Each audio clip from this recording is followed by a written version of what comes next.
Today I'm going to talk about how finance and marketing are the yin and yang of any business. When I was working inside the last large multinational company that employed me, I had the unique opportunity during the time I was there to sit on both sides of the corporate fence. First as a CFO and second as a director of strategy. The two sides I'm referring to are marketing and finance. So in keeping with the title of this video, if business finance and financing is the yin of business, then marketing, business development, and sales are the yang. And if you look closely at virtually any of the Fortune 500 companies, they are all organized around these two sides, marketing and finance. If it's not completely obvious, the yin and the yang analogy has everything to do with the totally different ends of the spectrum that marketing and finance occupy.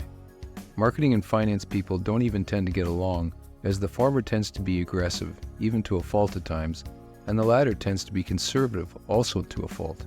Even if these two sides don't have an ongoing hate for each other, they're not likely going to become the godparents for each other's children. But, and it's a big but, any business cannot achieve any type of sustainable long-term success without marketing and finance. This well-established business structure is designed to create conflict and get push coming from both sides so that optimal results can be achieved that otherwise wouldn't if one had power over the other.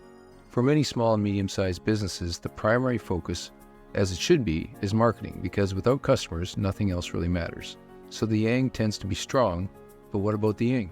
Unfortunately, finance takes a major league backseat in most small and medium-sized businesses, which tends to cause considerable imbalance and suboptimal results over time. Business finance has an important role to play, and somehow it needs to be worked into the mix for companies whose size doesn't support a full-blown corporate structure. Basic things like budgeting, a financing strategy, cost control, and measurement are important to any business and need to be covered off somehow in order to allow a business to meet its goals and fulfill its potential.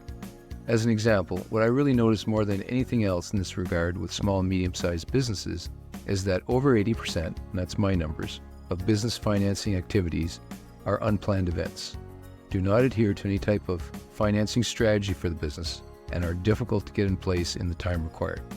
Because of the lack of business finance focus, finance-related events are crisis managed when they occur and then immediately put off to the side until the next crisis surfaces.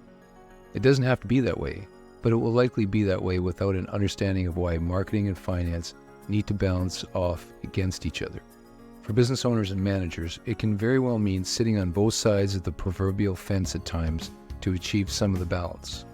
And for those that do, they are more likely to develop a competitive advantage that can lead to both growth and survival.